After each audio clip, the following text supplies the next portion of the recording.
नमस्कार दोस्तों, आज मैं आपको शनिवार व्रत कथा सुनाऊंगी। इससे पहले यदि आप मेरे चैनल पर नए हैं और यदि आप शनिदेव की दया दृष्टि चाहते हैं तो मेरे चैनल को सब्सक्राइब और वीडियो को लाइक ज़रूर कर दीजिए। तो चलिए कथा को प्रारंभ करते हैं। एक समय सूर्य, चंद्रमा, मंगल, बुध, बृहस्पति, शुक्र, शनि, राहु और केतु इन ग्रहों में आपस में झगड़ा हो गया कि हम सब में सबसे बड़ा कौन है। सब अपने आप को बड़ा कहते थे। जब आपस में कोई निश्चय न हो सका तो सब के सब आपस में झगड़ते हुए इंद्र के पास गए और कहने लगे कि आप सब देवताओं के राजा हो, इसलिए आप हमारा न्याय करके बताओ कि हम नवग्रहों में सबसे बड़ा कौन है। राजा इंद्र इनका प्रश्न सुनकर घबरा गए और कहने लगे कि मुझ में इतना सामर्थ्य नहीं है जो किसी को बड़ा या छोटा बताऊंगा। मैं अपने मुख से कुछ नहीं कहूँगा। हाँ, एक उपाय बता सकता हूँ। इस समय पृथ्वी पर राजा विक्रमादित्य दूसरों के दुखों का निवारण करते हैं, इसलिए तुम सब मिलकर उन्हीं के पास जाओ, वही तुम्हारे दुखों का निवारण करेंगे। ऐसा वचन सुनकर सभी ग्रह देवता चलकर भूलोक में राजा विक्रमादित्य की सभा में जाकर उपस्थित हुए और अपना प्रश्न राजा के सामने रखा। राजा उनकी बात सुनकर बड़ी चिंता में पड़ गए कि मैं अपने मुख से किसको बड़ा या छोटा बताऊंगा। जिसको छोटा बताऊंगा वह क्रोधित करेगा। परंतु उसका निपटारा करने के लिए एक उपाय सोचा कि सोना, चांदी, कांसा, पीतल, शीशा, रंगा, जस्ता, अभ्रक और लोहा 9 धातुओं के 9 आसन बनाए।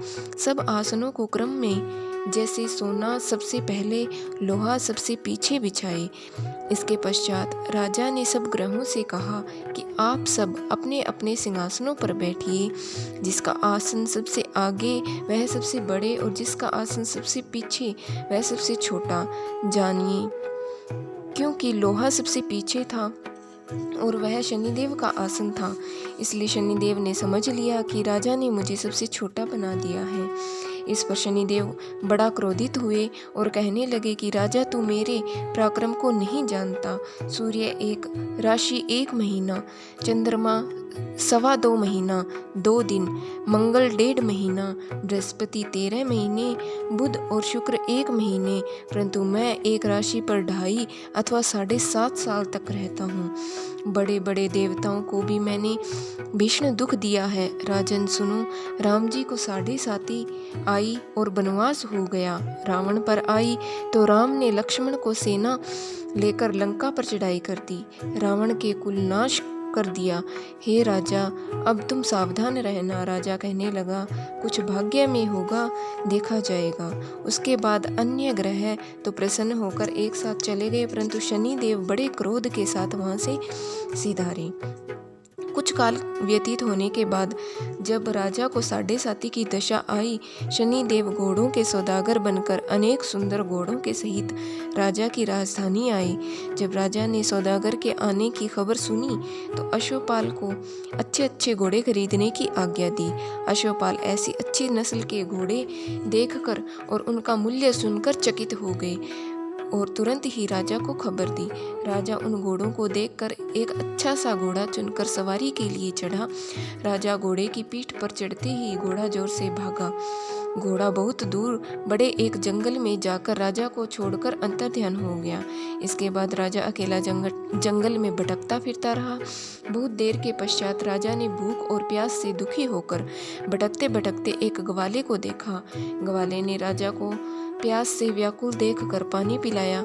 राजा की उंगली में एक अंगूठी थी, वह उसे निकाल कर प्रसन्नता के साथ ग्वाले को दे दी और शहर की ओर चल दिया। राजा शहर में पहुंचकर एक सेठ की दुकान पर बैठ गया और अपने आप को उज्जैन का कहने वाला तथा अपना नाम वीका बतलाया। सेठ ने उसको कुलीन मनुष्य समझकर जल आदि पिलाया। भाग्यवश उस दिन सेठ की दुकान पर बिक्री अधिक हुई थी। तब सेठ उसको भाग्यवान पुरुष समझकर भोजन कराने के लिए अपने साथ ले गया। भोजन करते समय राजा ने आश्चर्य की बात देखी कि खूंटी पर हार लटक रहा है और वह खूंटी उस हार को निगल रही है। भोजन के पश्चात कमरे में आने पर जब सेठ को कमरे में हार न मिला तो सबने यही निश्चय किया कि सिवाय विका के और कोई इस कमरे में नहीं आया, अतः अवश्य ही उसी ने हार चोरी किया है। परंतु विका ने हार लेने से मना कर दिया। इस पर 5-7 आदमी इकट्ठे होकर उसको फौजदार के पास ले गए। फौजदार ने उसको राजा के सामने उपस्थित किया और कहा कि आदमी तो भला प्रतीत होता है, चोर मालूम नहीं होता, परंतु सेठ का कहना है कि इसके सिवाय और कोई घर में नहीं आया, अवश्य ही इसी ने चोरी की है। तब राजा ने आज्ञा दी कि इसके हाथ पैर काट कर चौरंगिया किया जाए। राजा की आज्ञा का तुरंत पालन किया गया और विका के हाथ पैर काट दिए गए। इस प्रकार कुछ काल व्यतीत होने पर एक तेली उसको अपने घर ले गया और कोलू पर उसको बैठा दिया। विका उस पर बैठता हुआ जबान से बैल हाँकता रहा।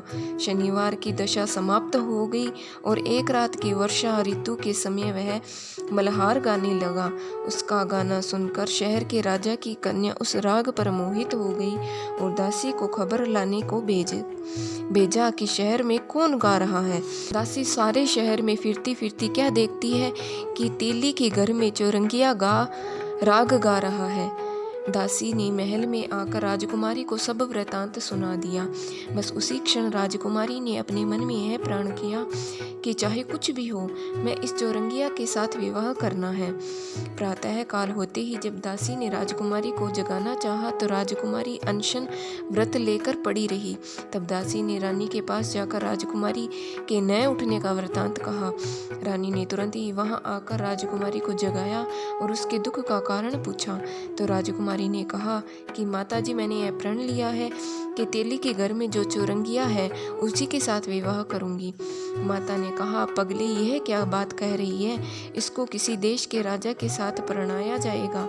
कन्या कहने लगी कि माताजी, मैं अपना प्रण नहीं तोड़ूंगी।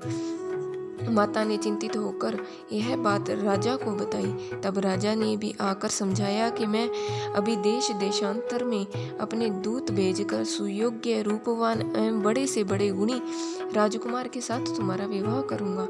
ऐसी बात तुमको कभी नहीं विचारनी चाहिए। कन्या ने कहा, पिताजी, मैं अपना प्राण त्याग दूंगी, परंतु दूसरे से विवाह नहीं करूंगी। इतना सुनकर राजा ने क्रोध से कहा कि यदि तेरे भाग्य में ऐसा लिखा है तो जैसी तेरी इच्छा वैसा ही कर। राजा ने तेली को बुलाकर कहा कि तेरे घर में जो चौरंगिया है उसके साथ मैं अपनी कन्या का विवाह करना चाहता हूँ। तेली ने कहा कि यह कैसे हो सकता है? कहाँ आप मेरे राजा और कहाँ मैं एक नीच तेली। परंतु राजा ने कहा कि भाग्य लिखे को कोई नहीं टाल सकता। अपने घर जाकर विवाह की तैयारी करो। राजा ने उसी समय तोरण और वंदनवार लगवाकर अपने राजकुमारी का विवाह चौरंगिया विक्रमादित्य के साथ कर दिया।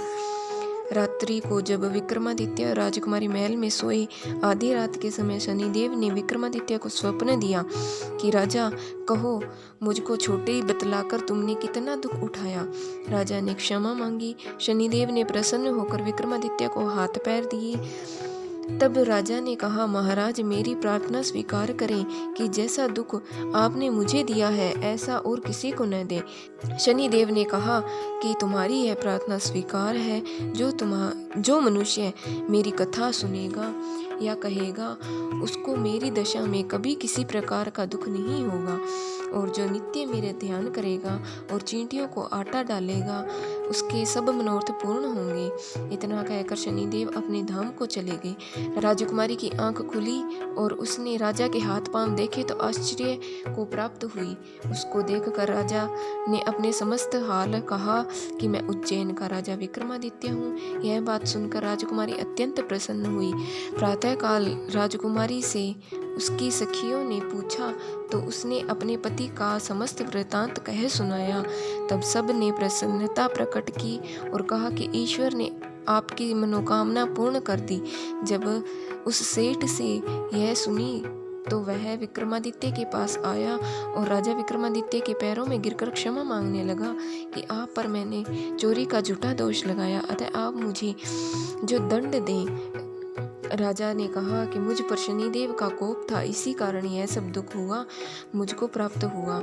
इसमें तुम्हारा कोई दोष नहीं है, तुम अपने घर जाकर अपना कार्य करो। सेठ बोला कि मुझे तभी शांति होगी जब आप मेरे घर चलकर प्रीतिपूर्वक भोजन करोगे। राजा ने कहा, जैसी आपकी मर्जी हो वैसा ही करें। सेठ ने अपने घर जाकर अनेक प्रकार के सुंदर भोजन बनवाए और राजा विक्रमादित्य को प्रतिभोज दिया। जिस समय राजा भोजन कर रहे थे, एक अत्यंत आश्चर्य की बात सबको दिखाई दी। जो खूंटी पहले हार निगल रही थी, वह हार अब उगल रही थी। जब भोजन समाप्त हो गया तो सेठ ने हाथ जोड़कर बहुत सी मोहरें राजा को भेंट की और कहा कि मेरे श्री कंवर नामक एक कन्या है, उसका पाणी ग्रहण आप करें। इसके बाद सेठ ने अपनी कन्या का विवाह राजा के साथ कर दिया और बहुत सा दान दहेज आदि दिया।